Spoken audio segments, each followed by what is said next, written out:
The Ghost Army, when artists saved thousands of lives in the spring of 1944, as the Allied forces prepared to push further into Nazi-occupied Europe, they needed a secret weapon that didn't fire a single shot. They needed a weapon of mass deception. The unit formed to deliver this weapon was the 23rd Headquarters Special Troops. Its members weren't hardened combat veterans.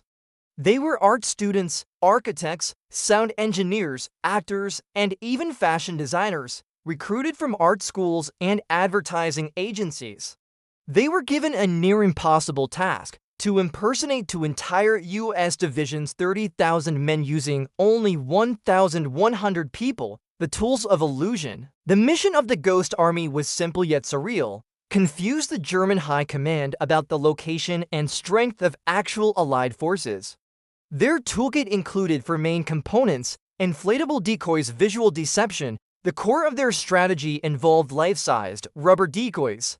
They had inflatable tanks, jeeps, trucks, and artillery cannons that could be inflated using air pumps. Two men could lift a rubber Sherman tank weighing only 90 pounds, which looked perfectly real from the air or distance.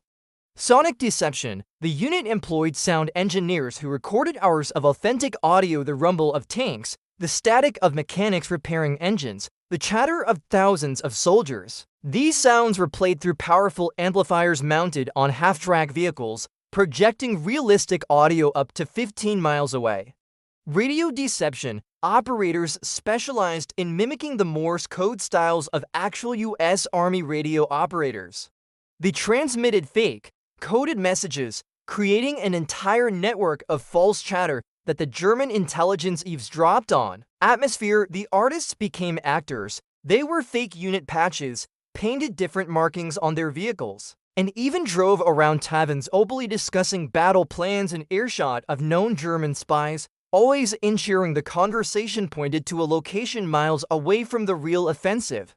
Operation Viersen. Their most crucial mission came in March 1945. During Operation Viersen, the U.S. Ninth Army needed to cross the Rhine River, a key point in the final push into Germany.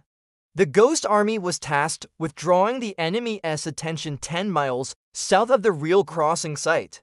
For 2 weeks, the 23rd created a massive stage show. They inflated hundreds of dummy tanks, moved sound trucks up and down the riverbank all night, and generated continuous radio traffic, acting as if 90,000 men were preparing to cross right in front of the German defenses. The deception was flawless. German intelligence reported the presence of the two large, fictitious American divisions, diverting German defensive fire and attention to the decoy site. The actual Ninth Army crossed the Rhine virtually unopposed, a move that military historians credit with shortening the war and saving an estimated 10,000 to 30,000 American lives. The long silence. After the war, the soldiers were ordered not to speak of their service, not to their families, not to friends, and not to historians. The success of the deception was such that the Allied command wanted to keep the techniques available for future conflicts. The Ghost Army was classified as top secret for over 40 years, and its incredible contribution remained one of the most successful, least known operations of the entire war.